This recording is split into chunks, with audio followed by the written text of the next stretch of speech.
기도드리시겠습니다. 하나님, 우리에게 부활의 기쁨을 주셔서 감사합니다. 이 큰 기쁨이 우리의 삶 속에서 영원토록 없어지지 않게 하시고 이 큰 기쁨을 증가하는 자로 살 수 있게 도와주시옵소서. 아버지 하나님, 부족한 것 이 자리에 세우셨습니다. 모든 것이 연약하지만 성령께서 말씀하게 하심으로 말미암아 말씀이 증거될 수 있도록 도와주시옵소서. 오직 성령만이 우리의 심령 속에서 그 말씀을 깨달을 수 있게 도와주시옵소서. 예수님의 이름으로 기도드립니다. 아멘. 부활절은 성탄절과 더불어서 가장 큰 축제입니다. 여러분, 인생 속에서 어떠면은 꼭 100%라고 말하지 못하지만 결혼하는 날이 가장 행복한 날입니다. 결혼식 날. 오늘 우리는 주님을 만나서 주일 예배는 결혼식 하는 겁니다. 이 잔치입니다, 잔치. 일반적인 주일 예배는 보통 잔치지만 오늘은 대잔치입니다.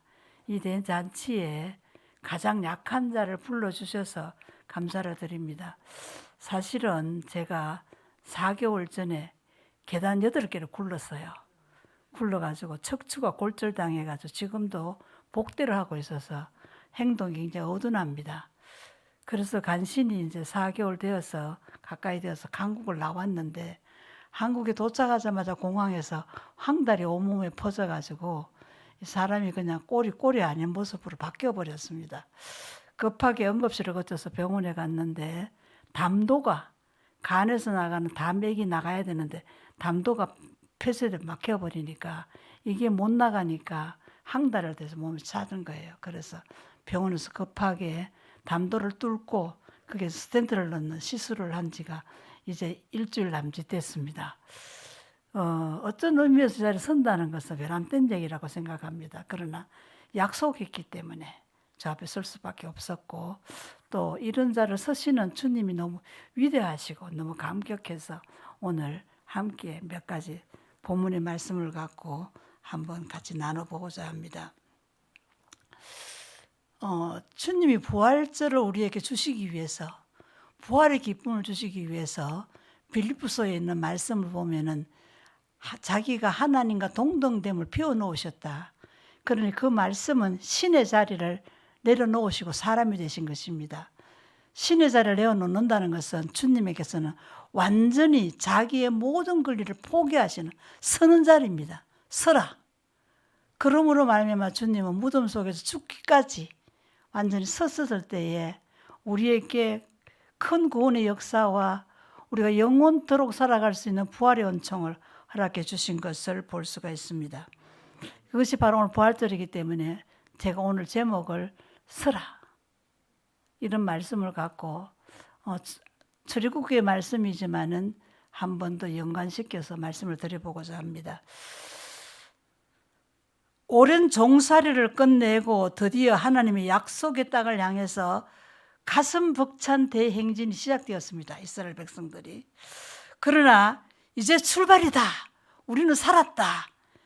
이거 한 금방 후에 그들은 바로 그 앞에 큰 위기가 닥쳤습니다. 홍해라는 엄청난 위기가 놓여 있었고 뒤에는 애굽의 훈련된 군사들이 뒤따라오고 있었습니다. 위기가 닥치자 심히 두려운 이스라엘 백성들은 여호와께 부르짖고 모세에게 애굽에 매장지가 없어서 당신이 우리를 이끌어내 이 광야에서 죽게 하느냐, 이 광야에서 죽게 하느냐, 우리를 좀 내버려 두라, 좀 내버려 두라. 우리가 애굽 사람을 섬길 것이라 아니하더냐. 애굽 사람을 섬기는 것이 광야에서 죽는 것보다 낫겠노라. 이 말씀을 미루어 보면 살아있는 게 좋다 이 말입니다. 살았다 하는 것이 얼마나 큰 기쁨인지 모른다는 것입니다. 그저께 제가 병원에 오래 다니던 병원에 혈압약을 타러 갔습니다. 교회 장로님이신데 저를 떡보던 하신 얘기가 그 병원에서부터 제 병이 발병을 찾게 되었고 지금도 그 담도 아래에 암이 있습니다. 그래서 그 암이 자라면서 담도를 막아가지고 그러면서 일어났는데 그분이 저한테 하시는 말씀이 목사님 2번 다시 보겠습니까? 의사 선생님이신데 저를 처음부터 저를 진료하시던 분이신데 2번 다시 볼 수 있겠습니까? 그러시면서 하시는 말씀이 평생에 없었던 교통비라면서 돈으로 저한테 주셨어요. 그거는 너는 죽는다 이 말이에요. 너는 얼마나 죽고 나를 만나지 못한다 그런 말씀이셨어요. 그런데 그 말씀을 딱 듣는 순간 전혀 슬프지도 않고 전혀 더 마음이 없고 감사하다. 감사한 마음이 먼저 넘쳤어요. 왜? 아무리 부족해도 주가 죽으심으로 나를 맞이해 주시는 천국이 있기 때문에 나의 모든 것을 다 용납하시고 내 연약함을 다 채울해 주시는 주님이 계시기 때문에 내가 그곳으로 간다는 것은 환희라는 거예요. 기쁨이라는 거예요. 정말 눈꽃만큼도 슬픔이 없어요. 그런데 감정은 아주 묘했어요. 이게 표현할 수 없는 감정이 제 속에서 있었어요. 이스라엘 백성들이 그만큼 생명이 중요하다는 것을 말하고 있습니다. 그러한 이스라엘 백성을 향해서 모세가 오늘 성경 말씀 보면 너희는 두려워하지 말고 이 두려움 어디서부터 시작됐느냐? 에덴 동산의 범죄로부터 인간은 불안해지고 두려움이 시작됐습니다. 그래서 사람은 어디로 가든지 간에 두려워하게 됩니다. 그런데 여기 첫 말이 두려워하지 말고 가만히 있어서 그냥 부동자세로 딱 이래 서 있으라는 것이 아닙니다. 너희들의 어떤 경험과 너희들의 어떤 갖고 있는 모든 것들, 방법들을 내려놓아라. 오직 나만 바라보아라. 그런 의미가 담겨 있다고 볼 수 있습니다. 여호와께서 너희를 위하여 행하시는 하나님의 구원을 보라는 겁니다. 이 위기 속에서 앞에는 홍해가 있고 뒤에는 훈련된 군병들이 쫓아오는데 그 속에서 하나님의 구원의 역사를 바라보라는 겁니다. 주님의 십자가의 은총은 우리가 생각하기에는 대단히 기억할지 모르지만 실제 그 현장을 있었다면 얼마나 처절했겠습니까? 주님의 온몸은 매를 맞아서 누더기처럼 떨어져 나가고 온몸의 모든 고통들은 다 당하고 있는 그 상태에서 우리 주님은 십자가를 지셨습니다. 성한 몸으로 지신 것도 아닙니다. 매 맞고 채찍에 맞고 실핏줄 하나하나가 다 터져나가는 그 몸으로 다시 십자가를 지신 그 현장이야말로 얼마나 비참하고 절망적인 자리입니까? 그러나 그 자리가 바로 하나님의 구원을 볼 수 있는 자리가 된 것처럼 오늘 이스라엘 백성들에게 이 위기 속에서 하나님의 구원을 보라는 겁니다. 이것이 믿음입니다. 우리가 믿음 하지만은 믿음은 위기 속에서도 구원을 볼 수 있는 그런 마음이 있을 때 믿음입니다. 그 믿음은 곧 행동으로 이어져야만이 행함이 있는 믿음으로 나아가는 것입니다. 믿음이 있다고 말하고 있으면서도 행동으로 이어지지 않는 것은 믿음이 없는 겁니다. 믿음이 있는 사람은 행동으로 이어져야만이 되는 것입니다. 행위로 구원받지는 못하지만은 믿음이 있는 사람은 바로 행동으로 이어질 수밖에 없습니다. 주님은 우리에게 사랑하라, 내가 너희를 사랑한다, 내 원수를 사랑하라, 이 모든 말씀을 하셨습니다. 그런데 주님은 말로만 하시지 않고 행동으로 하셨습니다. 십자가에서 그 처절한 죽음을 죽으심으로 말미암아 우리에게 무엇이 사랑인가를 가르쳐 주셨습니다. 십자가에서 그 고통 속에서도 자기의 영혼을 아버지께 부탁하시면서 주님은 우리의 삶의 마지막 무엇을 위해 살아야 할까를 가르쳐 주셨습니다. 십자가의 7마디 가상치료는 우리에게 너무나 큰 주님의 살아오신 하나하나의 행위를 우리에게 말씀하고 있는 것을 볼 수가 있습니다. 여호와께서 너희를 위하여 싸우시리니, 여호와가 너를 위하여 싸운단 말입니다. 내가 싸우는 것이 아니라 하나님이 나를 위하여 싸우신다. 하나님 임교의 모든 성도님들을 위해서 싸우고 계시는 것입니다. 나는 싸울 필요가 없습니다. 오직 주님만 바라고 가면, 믿고 가면 싸우시는 분은 여호와라 말입니다. 여호와께서는 싸우시리니 너희는 가만히 있을지니라. 가만히 있을지니라. 네 방법과 네 생각과 네 고집과 네 경험들을 내려놓으라는 겁니다. 이 가만히라는 말을 어떤 의미에서 보면은 조용히 하라.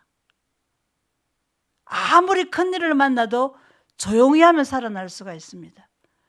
큰 일을 만나서 더 큰 사고가 나는 것은 살겠다고 몸부림칠 때의 문제가 더 생기는 것입니다. 조용히 하라. 오직 하나님의 지시를 따라서 조용히 하라.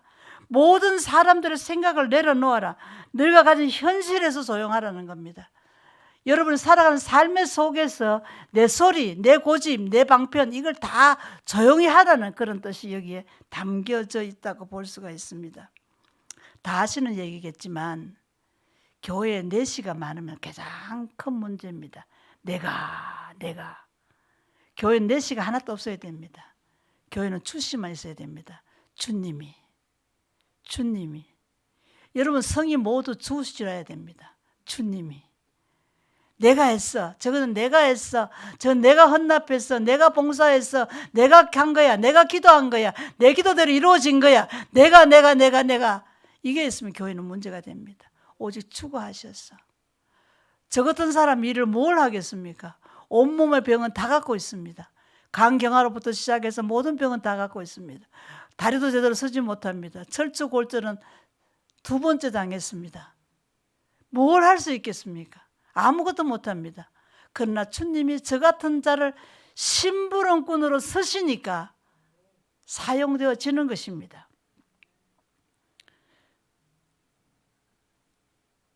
우리는 때때로 하나님께 부르짖는 기도가 필요합니다. 한 번은 캄보디아에 우리 학생들이 물어요. 왜 기도할 때마다 주야 주야 주야 세 번을 불러야 하느냐고. 그래서 제가 답할 말이 없더라고요.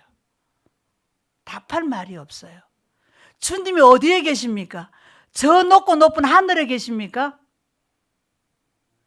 나와 수억 마일 떨어지는 그곳에 계십니까? 주님 어디 계세요?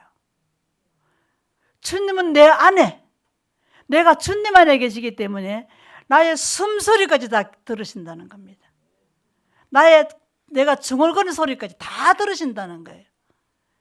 우리는 때로는 부르짖는 기도가 필요합니다. 그러나 하나님의 말씀을 듣는 기도가 더 필요합니다. 조용히 주님이 내게 뭐라고 말씀하시는가를 듣는 훈련이 더 필요합니다. 기도는 나의 소원, 나의 꿈, 나의 욕망을 하나님이 들어 이루어지는 것이 아니라 나의 계획, 나의 꿈, 나의 모든 삶의 방법을 하나님의 방법으로 바꾸는 것입니다. 그것이 성공입니다. 하나님이 내 방법대로 들어주시는 것이 성공이 아니라 내가 계획했던 내 모든 것들을 기도함으로 말미암아 하나님의 방법으로 바꾸시는 것이 기도입니다. 그것이 가장 인생에게 행복한 길이요, 복된 길이요, 성공입니다. 현실은 너무 소란스럽습니다. 애굽을 던 이스라엘 백성들처럼 조그만 일만 생기면 커서 난리를 칩니다. 나중에는 부추까지 먹었어. 정구지 그것까지 먹고 싶다고. 그게 인간입니다. 이런 소란 속에서 하나님은 조용히 하라, 가만히 서라고 말씀하고 계십니다. 여기에 서서라는 말은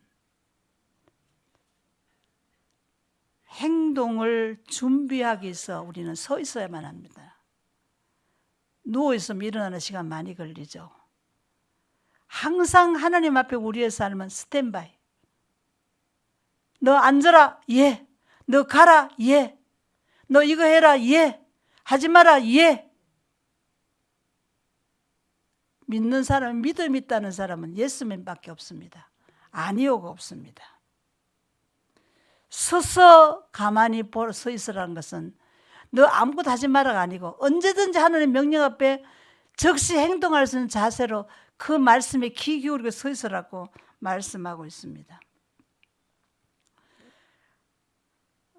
이것이 바로 이스라엘 백성들이 홍해 앞에서 만난 위기 속에서 오히려 그들을 위해서 싸우시는 하나님의 권능과 그들이 어떻게 해야만이 그 믿음 속에 갈 수 있는가를 가나안 땅에 들어가기 위한 출발점에서 가르쳐 주심으로 말미암아 이 정신을 갖고 계속 가나안 땅에 들어가야 되는데 중간에 많은 변동들이 일어나지만 가나안 땅에 들어갈 수 있는 자세는 바로 서서, 가만히 서서 언제나 주님의 음성 들을 수 있는 자세로 서서 가라는 그러한 얘기라고 볼 수가 있습니다. 저는 한 번도 선교를 꿈꿔본 적이 없습니다. 선교사가 되겠다라고 소원한 적도 없습니다. 그러나 제가 어려서부터 주일학교부터 교회를 나갔지만 주님을 만나서 나가는 것이 아니라 교회가 좋아서 가는 거예요, 그냥. 그러나 나중에 주님을 만난 후에 이 고백이었습니다. 주님, 저는 아무것도 주님께 드릴 것이 없습니다. 달란트도 아무것도 없습니다. 가진 것도 없습니다. 오직 앞으로부터의 제 생활에서 주님이 뭐라고 말씀하시든지 간에 예만 있게 해주십시오. 아니오가 없게 해주십시오. 예만 있게 해달라고 그때 소원 아닌 기도를 드렸습니다. 노 목사님이 저한테 와서 설교를 해라 그럴 때 그때도 제가 가서 설교하겠다 소리는 저는 생전 안 합니다. 그러나 누가 부탁하면 노를 못 합니다. 이 기도 때문에 이 기도 때문에 저는 캄보디아 땅까지 가서 선교사로 쓰게 되는 것입니다. 누가 뭐라고 말하든지 간에 주님이 하라고 하신다면 해야 되는 것입니다. 그래서 오직 주의 심부름꾼으로 선교사라는 이름으로 가서 일을 하게 됩니다. 선교의 모든 내용들을 말씀드리고 싶지만 그것은 접어두고 요 최근 일어난 일만 몇 가지 고백을 드리겠습니다. 작년 9월에 우리 신학원의 학생들 13명과 또 우리 NGO 대표와 한 15명이 한국에 10박 11일 비전 투어를 다녀갔습니다. 비전 트립을 다녀갔습니다. 그 일을 계획하면서 계획되어져 있는 어떤 것이 아무것도 없었습니다. 물질도 준비되지 않았습니다.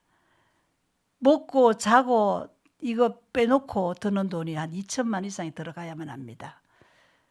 열흘 동안 잠잘 곳이 있어야 됩니다. 열흘 동안 먹어야만 됩니다. 이동할 교통이 있어야 됩니다. 그때 엄청난 큰 비용이 들어가는 항공권부터 시작해서 더군다나 코로나 막바지입니다. 그 속에서 그 일을 계획하면서 제가 한국을 먼저 나와야지만이 마지막 마무리 프로그램을 만들 수 있어서 나오려고 하는데 덜커덕 코로나가 걸렸습니다. 캄보디아에서. 이제 코로나 걸렸기 때문에 나올 수가 없는 거예요. 그런데 신비하게도 하나님이 일주일 되는 때에 코로나 검사 없이 한국 들어올 수 있는 법을 풀어버렸습니다. 그래서 제가 그때 비행기를 탈 수 있었어요.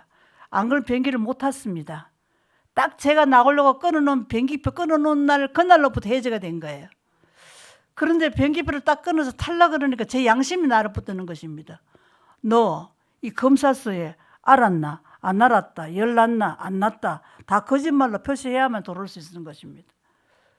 와, 이게 뭐냐 윤리적으로. 내가 어떻게 이렇게 법을 어기고 들어갈 수 있느냐. 지금까지 법을 지켜야 된다라고 부르짖어 온 사람이 이 법을 어기고 간다면 말이 되는 게 아니다. 그럴 때 하나님께서 말씀하시기를 제게 묵상시키는 말씀이 이 홍해를 묵상시키면서 지금 내 앞에 있는 홍해의 물이 갈라져도 그것이 그냥 평탄한 길로 보이겠습니까? 물은 막 부글부글 끓고 끊어지고 바다 밑이 그냥 아스팔트처럼 평탄하겠습니까? 온 큰 돌, 작은 돌, 바위돌 다 있는 그 바다 밑바닥에다가 또 그 깊이가 지금 내가 서 있는 자리와 똑같겠습니까? 내려가야 하고 뭐 움직여야 하고 그 하는 그 모든 그 바라보면 끔찍해서 갈 수 없는 그 홍해의 길을 가라는 것입니다. 저보고 가라는 것입니다. 한번 가봐라는 것입니다. 그래서 발을 디디는데 그 율법 앞에 윤리 앞에 제가 딱 부딪혔습니다. 그래서 주시는 말씀이 법궤였습니다. 요단강을 건널 때 이스라엘 백성들이 법궤를 지고 메고 요단강을 건너갔습니다. 네가 아무리 세상에 윤리가 앞선다 할지라도 너는 지금까지 비행기를 수십 번 타면서 그 전에 열났던 거 열 안 났다 체크하지 않았느냐. 그 옛날 비행기 탈 때마다 설사 안 했다, 뭐 열 안 났다, 가짜로 썼던 그 서류들이 그냥 파란나무처럼 싹 지나갑니다. 모든 비행기를 타는 사람들 다 그렇게 적고 나오거든요. 전날가 열이 펄펄 나도 안 나는 것처럼 하고 해열제 먹고 바자바자 걸어 나와야만 됩니다. 안 그러면 부트백에 가서 격리돼야 되기 때문에 그런 상황이기 때문에 그렇게 합니다. 그것이 하나하나 다 지나오면서 네가 무엇이 윤리에 앞서 있었느냐. 너는 하나님 법궤를 메고 들어가라면 들어가라는 겁니다. 그래서 네 윤리를 네가 이번에 한번 깨워보라고. 네가 지금까지 너가 그렇게 고집해 왔던 네 도덕성을 한번 내 앞에 내려놓아 보라고. 그래서 한국에 들어올 수 있었습니다. 들어와서 예전들을 준비하고 하는 동안에 코로나 앓고 쉬지도 못하고 준비하고 머릿속 하다 보니까 학생들을 안내하는데 다리가 부어가지고 코끼리 다리보다 더 굵을 정도로 부어서 걸음을 걸을 수가 없어서 결국은 휠체어로 밀고 다니면서 학생들이 그 비전 트립을 10박 10일을 감당해냈습니다. 제가 감당해낸 것이 아니라 하나님의 하게끔 저를 이끌어 가셨던 것을 보면서 역시 하나님의 역사가 얼마나 위대하고 큰 것인가를 바라볼 수가 있었습니다. 제가 하고 있는 신학원 학생들은 대부분 목사들입니다. 캄보디아 현지인 목사들입니다. 그리고 전도사들 몇 사람이 있는데 이 사람들을 저는 훈련시켜서 앞으로 캄보디아의 신학자들을 만들기 위해서 저는 열심히 지금 훈련을 시키고 있습니다. 선교사들이 들어가서 그 신학교를 하고 훈련시키는 것은 한계가 있습니다. 그들의 지도자가 나와야만 됩니다. 그들의 지도자를 키우기 위해서 훈련을 하고 있는데 한 번 13명이 모여서 한 번 수업하는데 돈이 한 250만 원 들어갑니다. 여러분 무슨 돈이 들어간다고 생각하겠습니까? 캄보디아 목회자들은 생활비를 전혀 받지 못합니다. 교회로부터. 자기들이 농사짓고 자기들이 고기 잡고 자기들이 운전하고 이렇게 해서 생활을 이끌어가야 됩니다. 불교가 95%고 국교인 캄보디아에서 목회를 한다는 것은 바로 초대교회의 핍박과 똑같은 삶을 살아야만 됩니다. 공무원도 되지 못합니다. 아무것도 할 수가 없습니다. 직업을. 그것이 목회자의 길입니다. 돈도 마음대로 벌 수가 없습니다. 그러나 그들은 목회의 길을 가고 있습니다. 그들을 모을 때마다 그들을 먹고 잠자고 교통비까지 다 줘야 됩니다. 안 그러면 그들이 올 수가 없습니다. 어떤 학생은 오토바이를 타고 4시간을 옵니다. 4시간. 그 먼 길을 올 때마다 참 마음이 아파요. 그러면서 열심히 와서 공부하는 모습 보면 너무나 귀한 모습 볼 수가 있습니다. 그 학생을 키우고 있는데 그럼 자비 줘야 하고 먹여줘야 하고 잠재워줘야 하고 교재 만들어야 하고 번역해야 하고 통역해야 하고 한 250만 정도 들어옵니다. 들어가야 됩니다.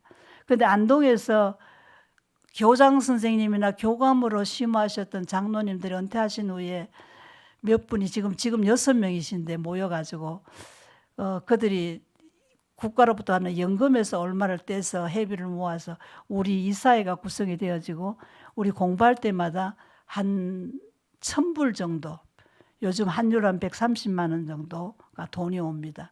나머지 돈은 어디서 어떻게 채워서 해야 될지 모릅니다. 그런 상황이 있기 때문에 항상 일용할 양식, 하늘에 만나가 내리고 하늘에 철화가 내리는 그 강야의 마음으로 서 있습니다. 저는 이 달은 하나님 어떻게 채우시려는가, 무엇을 흘러보내시려는가. 그랬더니 이번에 캄보디아에 가서 2번의 그 수업이 있었는데 그때마다 놀라운 기적으로 하나님 채워주셨습니다. 그 중에 하나가 목사님이 돈을 100만 원을 송금하셨습니다. 100만 원을 송금하셨어요.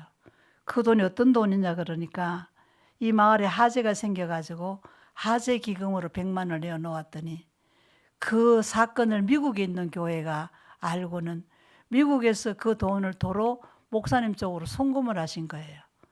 그 목사님은 그 돈을 다시 저한테로 흘러보내신 거예요. 그래서 그 100만 원 그 이사에서 왔는 돈하고 해서 한 번에 강의를 3일간 할 수 있는 그런 강의가 됐습니다.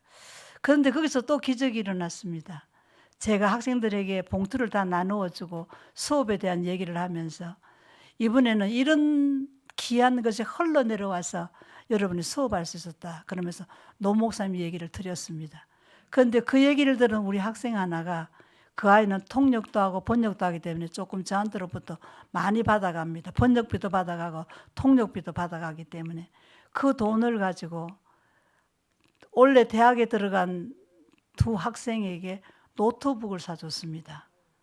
그래서 내가 왜 네가 노트북을 사줬는지 그러니까 목사님이 흘러보내라고 말씀하지 않았습니까? 봉화 골짜기에 계시는 시골 목사님이 흘러보내신 것 저도 흘러보내겠습니다.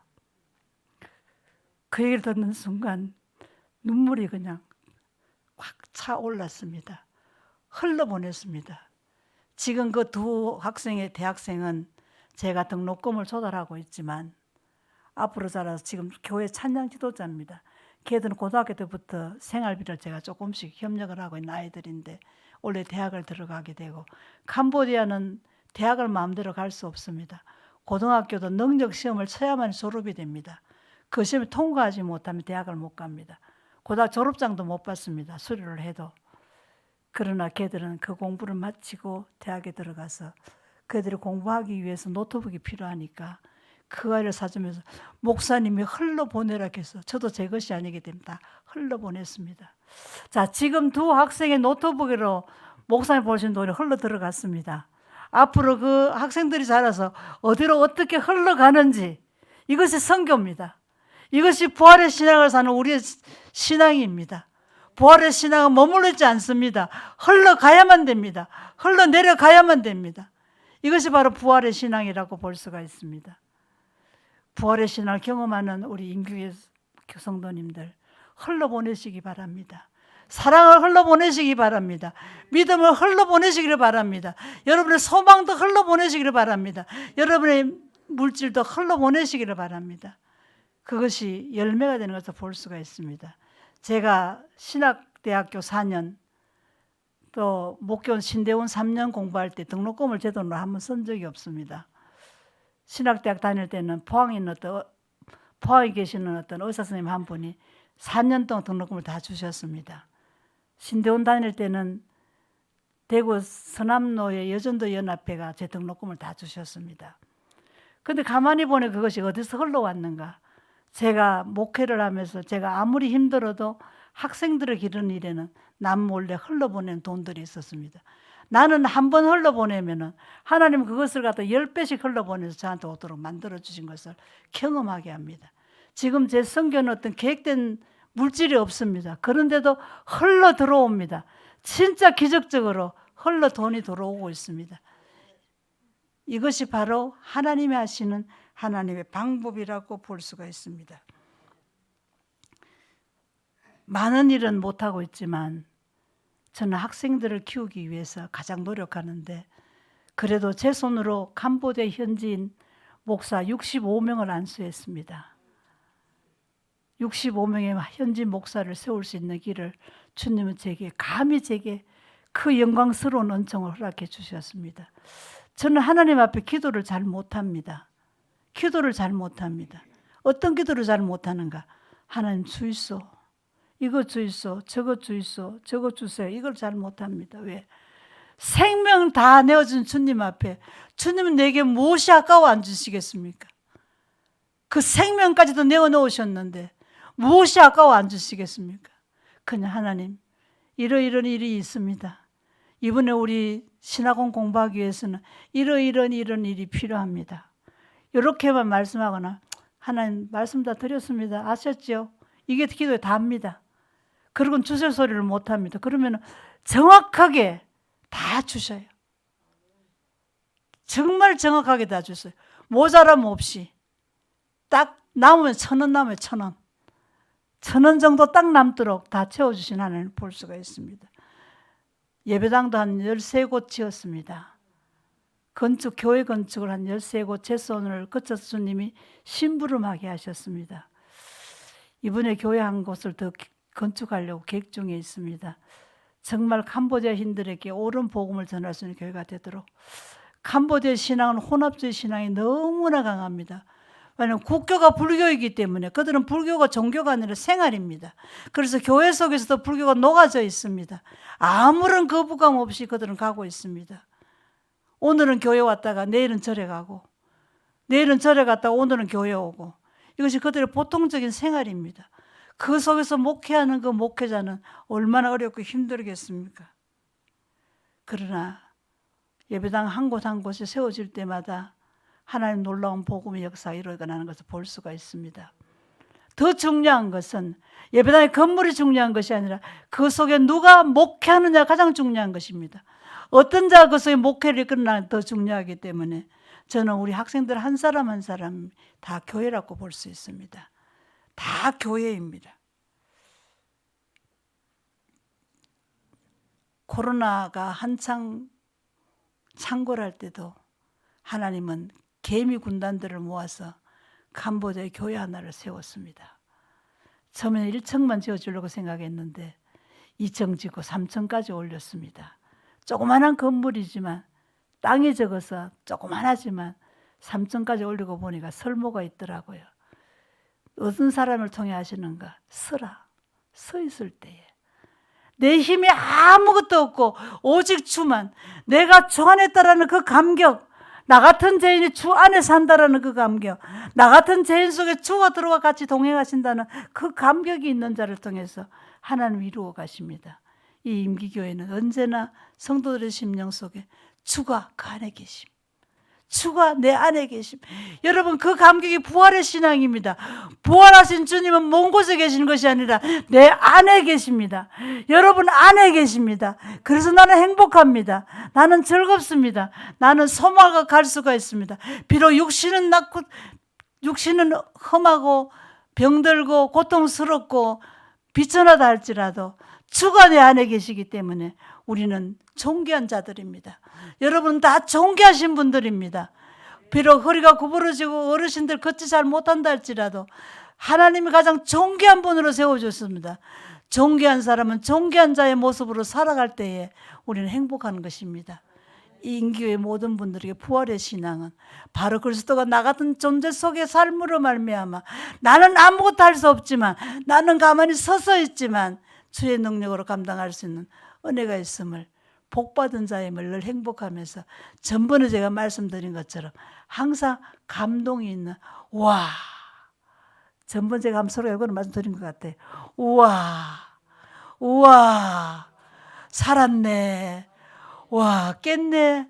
내 친구도 있네. 나 밥도 먹을 수 있네. 눈도 볼 수가 있네. 우와, 이 감격이 여러분 함께 있는 것이 부활의 신앙의 삶이라고 볼 수 있습니다. 그 은혜가 계속되어지는 여러분 되시기를 바랍니다. 제가 지금 이 기력이 한 8개월 동안 밥을 제대로 못 먹어가지고 기력이 떨어져가 소리가 안 나와요. 잘 들리는지 모르겠어요. 저는 사력을 다해서 지금 말하고 있는데 여러분께 들어가는지 모르겠지만, 그러나 주님이 하십니다. 제가 하는 것이 아닙니다. 저는 정말 아무런 존재가 없는, 그림자도 하나 남지 않는 주 안에 있는 자로 살고 싶습니다. 여러분들 주 안에 있을 때 가장 행복합니다. 그 은혜가 딱 차시기를 바랍니다. 기도드리겠습니다. 하나님 아버지, 부족한 것 세워주셨습니다. 너희는 가만히 서서 여호와께서 너희를 위하여 대신 싸우는 그 광경을 보라고 말씀하신 하나님, 우리는 우리가 싸우려고 할 때에 지치고 실망하고 때로는 시험당하지만은 하나님이 나를 대신하여 싸우신다라는 그 위로 앞에서 나 같은 존재 속에 부활하신 주님이 들어와서 내가 너 안에, 너가 내 안에 있다라는 이 엄청난 비밀을 안고 살아가는 자로서 하나님의 참 기쁨과 소망이 넘치는 부활의 은총을 허락하여 주시옵소서. 예수님의 이름으로 기도드립니다. 아멘.